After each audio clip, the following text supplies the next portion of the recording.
आपको बताता हूं कि 2013 में हुआ क्या था। 2013 में 10 फरवरी वो तारीख जब मौनी अमावस्या थी दर्शकों। संगम स्नान के बाद श्रद्धालु वापस घर जा रहे थे और हुआ क्या था, इलाहाबाद रेलवे स्टेशन यानी प्रयागराज रेलवे स्टेशन पर श्रद्धालुओं की बड़ी संख्या में भीड़ पहुंच गई। शाम करीब 7 बजे श्रद्धालु अपनी अपनी ट्रेन का इंतजार कर रहे थे। एकाएक फुट ओवर ब्रिज पर जहां से पैदल चलते वहां पर जाम लग गया। तभी एक अनाउंसमेंट होता है दर्शकों। क्या अनाउंसमेंट? ट्रेन दूसरे प्लेटफॉर्म पर खड़ी हुई है, आप वहां चले जाइए। अचानक यात्री घबरा गए, दौड़ लगाने लगे, इधर उधर भागने लगे और वो भगदड़ मची जिसमें 36 लोगों की जान चली गई थी और 100 से ज्यादा लोग घायल हुए थे। लेकिन आप सोचिए दर्शकों, ये तीसरा मौका है, तीसरा मौका जब मौनी अमावस्या पर इस तरह की भगदड़ मची हो महाकुंभ मेले में। लेकिन अखिलेश सरकार में हालात को काबू करने के लिए क्या किया गया था, आज मैं सीधे पूछ रहा हूं। क्यों पूछ रहा हूं? क्योंकि इस पर दूध का दूध आज पानी का पानी हो जाएगा। ऐसा मैं क्यों कह रहा हूं? और सीधे अखिलेश जी, आज मैं आपसे ही बात कर रहा हूं। आप अपने काम का, आपके गलत काम का ठीकरा किसी और पर फोड़ सकते हैं। वो काम आपके द्वारा किया गया था। राजनीति अब आप कर रहे हैं बीजेपी सरकार में। अगर बीजेपी सरकार में ऐसी व्यवस्थाएं हैं या फिर कोई दिक्कत हुई है तो आपकी बात मान लूं तो उस पर राजनीति तो बिल्कुल नहीं होनी चाहिए।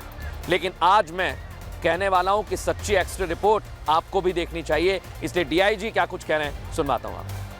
प्रातः 1 बजे से 2 बजे के मध्य अखाड़ा मार्ग पर भारी भीड़ का दबाव बना और इस भीड़ के दबाव के कारण दूसरी ओर के बैरिकेड्स टूट गए और भीड़ के लोग बैरिकेड्स बांधकर दूसरी तरफ ब्रह्म मुहूर्त के स्नान का इंतजार कर रहे श्रद्धालुओं को कुचलना शुरू कर दिया। इसमें से दुर्भाग्यपूर्ण तरीके से 30 श्रद्धालुओं की दुखद मृत्यु हो गई है। इनमें से 25 की पहचान हो चुकी है और शेष की शिनाख्त की जानी बाकी है। ये भगदड़ का सच आपने सुना दर्शकों। लेकिन आज मैं एक और तस्वीर दिखाता हूं। प्रधानमंत्री नरेंद्र मोदी और सीएम योगी आदित्यनाथ दोनों एक्टिव नजर आए और जैसे ही पीएम तक खबर पहुंची वो भी एक्टिव हो गए। प्रधानमंत्री नरेंद्र मोदी ने तुरंत योगी आदित्यनाथ को फोन मिलाया दर्शकों। सीएम योगी से निरंतर वो बात करते रहे, एक नहीं 2 बार बात की दर्शकों, और श्रद्धालुओं की सुरक्षित वापसी पर ध्यान दिया कि आप वहां पर फोकस करिए। प्रयागराज से रेलवे व्यवस्था की भी उन्होंने जानकारी ली कि वहां तो कोई दिक्कत नहीं है, पूरा सपोर्ट है आपका। और इधर योगी आदित्यनाथ ने क्या किया? प्रधानमंत्री ने योगी आदित्यनाथ से बात की। योगी आदित्यनाथ लगातार मेला अधिकारी से रिपोर्ट तलब करते रहे। यूपी के डीजीपी प्रशांत कुमार से उन्होंने हादसे की रिपोर्ट ली। रेल मंत्री अश्विनी वैष्णव से उन्होंने फोन पर बात की, कहीं कोई समस्या आएगी तो तुरंत सुलझाएंगे। प्रयागराज से ज्यादा ट्रेन चलाने के लिए कहा ताकि सुगम हो यातायात व्यवस्था।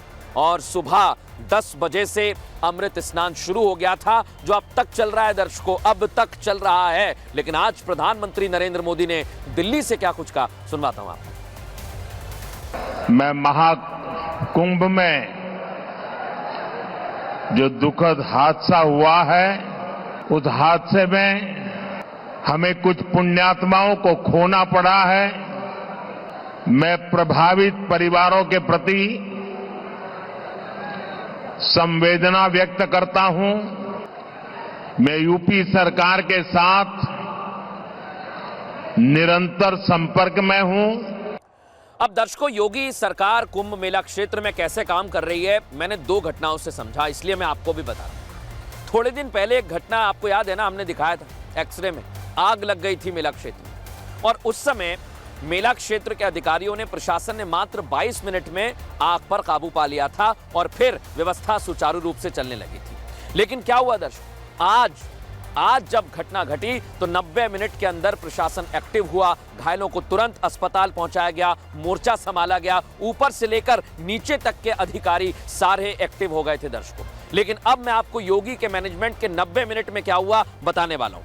पहला पॉइंट दर्शकों, महाकुंभ क्षेत्र में नए बैरिकेडिंग पॉइंट्स बना दिए गए हैं और घाटों तक जाने के लिए कई सारे ऑप्शंस जो अभी तक बंद थे वो अब खोल दिए गए। ये सुन लीजिए, महाकुंभ क्षेत्र में हेलीकॉप्टर से, ड्रोन से निगरानी तेज कर दी गई है। महाकुंभ क्षेत्र में फोर्सेस की तैनाती और ज्यादा बढ़ा दी गई है। अधिकारियों ने खुद ग्राउंड जीरो पर मोर्चा संभाला हुआ है। लेकिन एक और बड़ी बात दर्शकों, इधर तो अधिकारी एक्टिव हो गए, लेकिन उधर विपक्ष भी एक्टिव हो गया है, अपनी राजनीति कर रहा है। और इधर मैनेजमेंट कर रहे हैं योगी के अधिकारी और उधर राजनीति कर रहा है। विपक्ष राहुल गांधी से लेकर कई लोग सवाल उठा रहे हैं, लेकिन राहुल गांधी भी मौके की तलाश में थे, इसलिए उन्होंने सवाल दाग दिए और वीआईपी कल्चर पर वो सवाल उठाने लगे कि भाई ये तो वीआईपी कल्चर की वजह से सब हो गया। लेकिन आज राहुल जी मैं आपसे पूछ रहा हूं, ऐसा तो कोई वीआईपी आज नहीं आया, सब आम लोग यहां पर स्नान कर रहे हैं। तो आप ये बताइए कि आप आज साधु संतों को जो स्नान के लिए जाते हैं उन्हें आप वीआईपी बता रहे हैं, क्योंकि पीपा पुल उनके लिए बंद कर दिया गया था। तो फिर वीआईपी कौन है? अखाड़ों के वो साधु जिनके लिए स्नान के लिए बैरिकेडिंग की गई, क्या आप उन्हें वीआईपी बता रहे हैं? क्योंकि राजनेता तो कोई आया नहीं, राहुल गांधी जी, मल्लिकार्जुन खड़गे जी। अब जिस दिन वीआईपी मूवमेंट नहीं है उस दिन कौन से वीआईपी आ गए? आखिरी में राहुल गांधी जी, आज मैं आपसे यह भी सवाल करता हूं, क्योंकि आप मुझे लगता है कि सिर्फ राजनीति कर रहे हैं, लेकिन आज कई सारे सवाल थे और मुझे लगता है कि मैंने सारे सवालों का जवाब आपको दे दिया है। लेकिन यहां से एक बात कहना चाहता हूं मैं, प्रयागराज में अभी भी स्नान हो रहा है, मैं आंखों से देख रहा हूं, लोग सामने स्नान कर रहे हैं, मेरे पीछे भी लोग स्नान कर रहे हैं, इसलिए घबराइए मत, व्यवस्थाएं अच्छी हैं, आराम से आइए, स्नान करिए। फिलहाल न्यूज़ का एक्स्ट्रा में इतना ही, एक छोटा सा ब्रेक, जल्द हाजिर।